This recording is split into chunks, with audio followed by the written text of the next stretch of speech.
This video is a Backyard Butcher's review. We're going to go ahead and unbox this steakhouse box that I just got from Backyard Butchers. If you don't know, Backyard Butchers is a meat dealer that primarily ships subscription boxes like this across the continental US. They also have pop-up locations where you can buy meat directly from them, and that's in different cities throughout the US. You can find it on their website, which is linked in the description. But again, we're going to go ahead and open this box up and see what's inside. And this is their steakhouse box, one of 3 options that you can find currently on their website. It's primarily focused on like grilling steaks, stuff that you can stick outside on the grill. The other boxes they have contain other beef cuts, but also stuff like chicken and pork chops. Take a look at this really nice foam packaging that they send this in. As you can see, all the meats are inside of their own individual packs with a label that tells you what the meat is. So first up are some sirloin steaks. We're gonna get a few of those in this box. These are like my all-purpose steaks. I use these in various recipes. You can just cut them up and throw them in a lot of different types of things. You can still grill them up like a regular steak if you want like a cheaper option for steak night. And all of Backyard Butcher's meat comes from Texas pastures. And what I like about this, as opposed to grocery store meat, is you don't always know where that comes from. This meat, on the other hand, has labels, on the box that you get. But you can also go on the website and find more information on exact details of the meat you're getting, such as they don't use growth hormones or antibiotics, which is, of course, good to know. What on earth are y'all doing? So second up is this box of beef patties.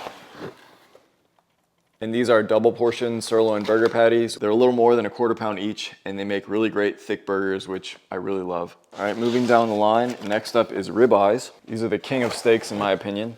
You can see that these are really well marbled with all that intermuscular fat. This is still my favorite steak. I use it for really nice steak nights. I usually prefer to cook these and eat these whole because I want to enjoy them for what they are, but you can cut these up and put them on a sandwich or do lots of different things with them. All right, now we have a couple of T-bone steaks, which I love these as well. These are very meaty. I love to throw these on the grill. They keep a really nice beef flavor, and they're usually big enough to feed at least a couple of people, which is really nice. All right, last but not least are the filet mignons, which are another one of my favorites. You get 5 really nice sized filet mignons in this box, which is nice. You can even see nice marbling on these steaks, which is rare because this is not a fatty cut. Again, what's nice about all these is they come individually wrapped, and these are very well vacuum sealed, so you just get these in your box and you throw them right in the freezer, and then you just pull out whatever you need every time you want to cook something. You can see at the bottom of the box, it comes with these dry ice packs to keep this cold as it ships. For some full disclosure, I got this box yesterday, and I just wasn't home when I got it, so I threw the steaks in the freezer, and then I just set this box aside, and then I was going to do the review today. It's been almost 24 hours, and you can see these packs still have some ice left in them, so they're still keeping this cold. Obviously, I wouldn't recommend you leave this box sitting for so long, but that's really good to know that it keeps your steaks cold until you're ready to stick them in the freezer. I like how each box shows you the total weight also. It's a really nice touch. So as you can see, it's a really nice haul. This will definitely last me a bit. Even if you have a family, this is still a good amount for y'all to eat for the month. And to finish the video, I just wanted to cook a couple of these up just to demonstrate kind of what you'd be getting in a box like this and some ideas that you can use the steaks for. First, I want to sear up one of these ribeyes and make a compound butter to go with it. Compound butter is just a great way to infuse whatever flavors you want into your steak. You can use it with anything else it keeps in the fridge. It's just a really good hack. So I'm gonna add about 4 ounces or 1 stick's worth of butter. I've been letting this sit at room temperature for a few hours so that it's soft. And to me, garlic is most important to include in a compound butter, so I'm just grating in a couple of cloves. You can add in whatever fresh herbs that you like. I chopped up some fresh Italian parsley and some thyme. Those infuse really well with the butter. Then I like some red pepper flakes for a little bit of heat. And on that note, I have some hot honey because I just love that flavor. I'll season with a little bit of sweet Cajun seasoning. Again, you could add whatever you like here. And then just a bit of salt and pepper to taste. Just get in there with a spatula and mix all that around until the butter is cohesive. And you can't tell me this is not beautiful.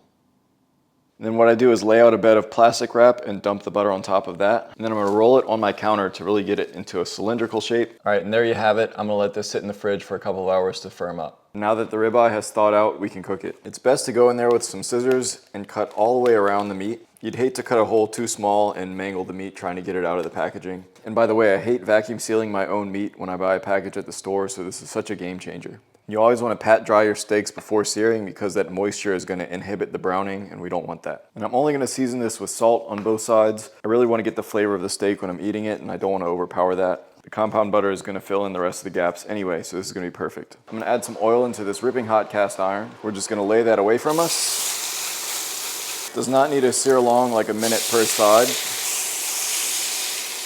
Now we can remove it to let it rest. We can slice some coins of the compound butter now, and we can add one of those on top of the steak right when it finishes cooking. Let's go ahead and try this thing out.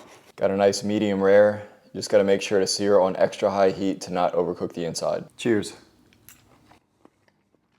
It's really good, super tender, juicy. You can tell it's high quality beef. That flavor punches you in the face when you eat it. You can definitely tell the difference between this and grocery store steak. Now let's cook the filet. I'm gonna give this the same treatment, carefully cutting around all the edges. And again, patting this one dry. And once again, just salt because the rest of the flavor is gonna be in the pan sauce. Once again, oil in a hot cast iron and into sear. We can flip this one every minute or so.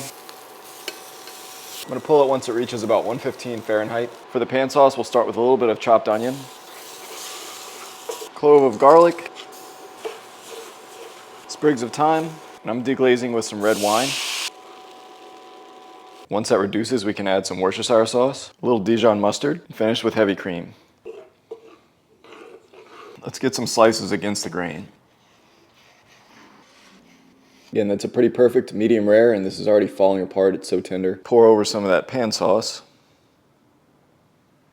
That looks great to me. Now we can give this one a try. Cheers.